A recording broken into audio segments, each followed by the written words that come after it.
नमस्कार सभी को। प्यारे बच्चों, आप सभी कैसे हो? आशा करती हूँ कि आप सभी बड़े ही अच्छे होंगे और आज जो आपका रिजल्ट आया है वो भी बड़ा ही अच्छा रहा होगा, क्योंकि मैं भी आज अपने बच्चों का रिजल्ट लेकर आई हूँ। तो बच्चों का रिजल्ट भी बहुत अच्छा रहा।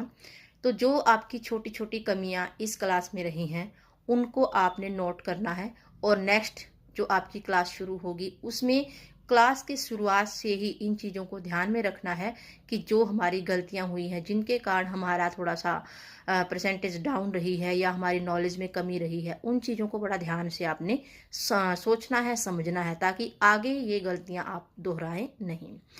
तो प्यारे बच्चों, मैं आपको इस वीडियो के माध्यम से ये बताना चाहती हूँ कि जो आपकी एनसीईआरटी की बुक है, एनसीईआरटी की जितनी भी बुक्स आपकी, आपने उन बुक्स को बड़े ही ध्यान से पढ़ना है, एक एक लाइन को अच्छे से पढ़ना है।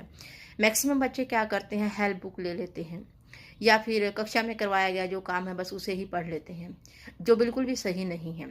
हेल्प बुक आपकी सहायता तब ही करेगी जब आपने एनसीईआरटी का पूरा चैप्टर अच्छे से पढ़ा हुआ होगा। तो पाठों को पढ़ने के लिए अंडरलाइन कीजिए, मेन मेन चीज़ों को अंडरलाइन कीजिए और पूरे चैप्टर को बड़े ध्यान से पढ़िए। एक बार नहीं, 2-3 बार पढ़िए, क्योंकि आपका जो ये सीबीएसई बोर्ड है वो किताबों पर ही टिका हुआ है, किताबों से बाहर कुछ नहीं आता। क्वेश्चन पूछने का तरीका थोड़ा घुमा लेते हैं, लेकिन उसका उत्तर आपकी बुक्स में से ही मिलेगा आपको। तो कुछ बच्चे बोल देते हैं कि क्वेश्चन बाहर से आया हुआ था।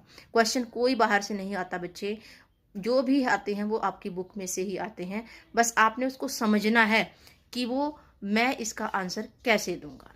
तो आशा करती हूँ बच्चे आप सबको ये छोटी छोटी बातें समझ में आई होंगी, और जो आपके माता पिता अध्यापक आपको समझाते हैं उसे आपने समझना जरूर है, क्योंकि आप उसे समझोगे नहीं तो आप उसे कैसे अपनी लाइफ में फॉलो करोगे।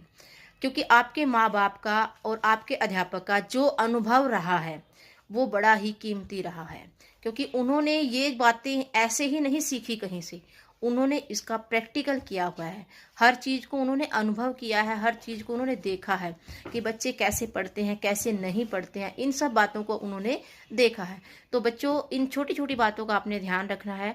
माँ बाप थोड़े से दवाई की तरह कड़वे होते हैं। कहने का मतलब है कि माँ बाप की कही हुई बातें बच्चों को कड़वी लगती हैं, अच्छी नहीं लगती हैं, लेकिन बेटा जैसे आपको दवाई खाने से आराम मिलता है, वैसे ही बेटे माँ बाप की कही हुई बातों को अगर आप मान लोगे, अध्यापक की कही हुई बातों को मान लोगे, तो आपका जो भविष्य है वो बड़ा ही सुनहरा होगा और आपका जो भविष्य है वो चमकता रहेगा। धन्यवाद।